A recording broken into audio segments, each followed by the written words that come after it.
Alors vous avez cette pièce qui est intitulée L'homme et la femme.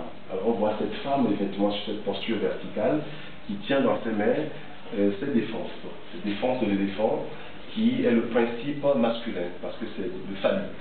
C'est l'homme par réduit à sa simple expression de façon symbolique et c'est la femme qui porte l'homme qui effectivement s'il n'est pas porté n'est presque rien finalement.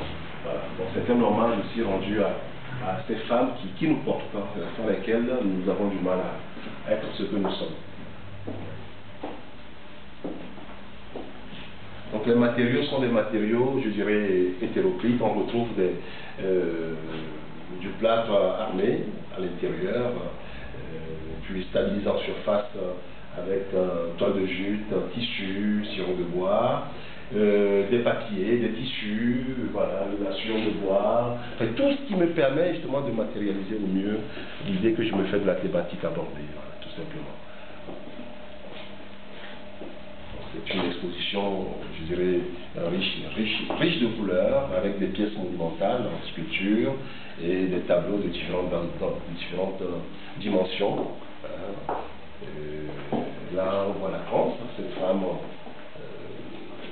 avec la tête légèrement penchée en arrière, contrastée avec ce fond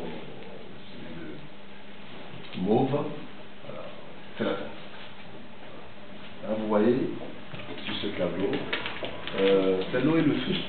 L'eau et le feu, l'eau symbolisée par justement ces poissons qui rappellent l'élément aquatique. De l'autre côté, vous avez le feu, le serpent, donc la connaissance, la chute, et tout passe justement par cette femme qui, les bras ouverts, un peu comme un symbole christique. Donc tout passe par la femme qui porte difficilement ce monde, du début jusqu'à la fin. Et donc c'est une fonction qui n'est pas très simple, c'est cette fonction qu'incarne en puissance la femme. Voilà. Vous avez le jeu initiatique, donc on voit le père qui est dessous, avec le fils par-dessus. Donc on voit une articulation entre les deux êtres, et ce fils qui porte ce masque. Donc c'est un peu le père qui avance avec son fils sur ses épaules en tenant ce masque. Donc c'est un jeu, je l'ai appelé le jeu initiatique, mais c'est beaucoup plus qu'un jeu, c'est presque une éducation.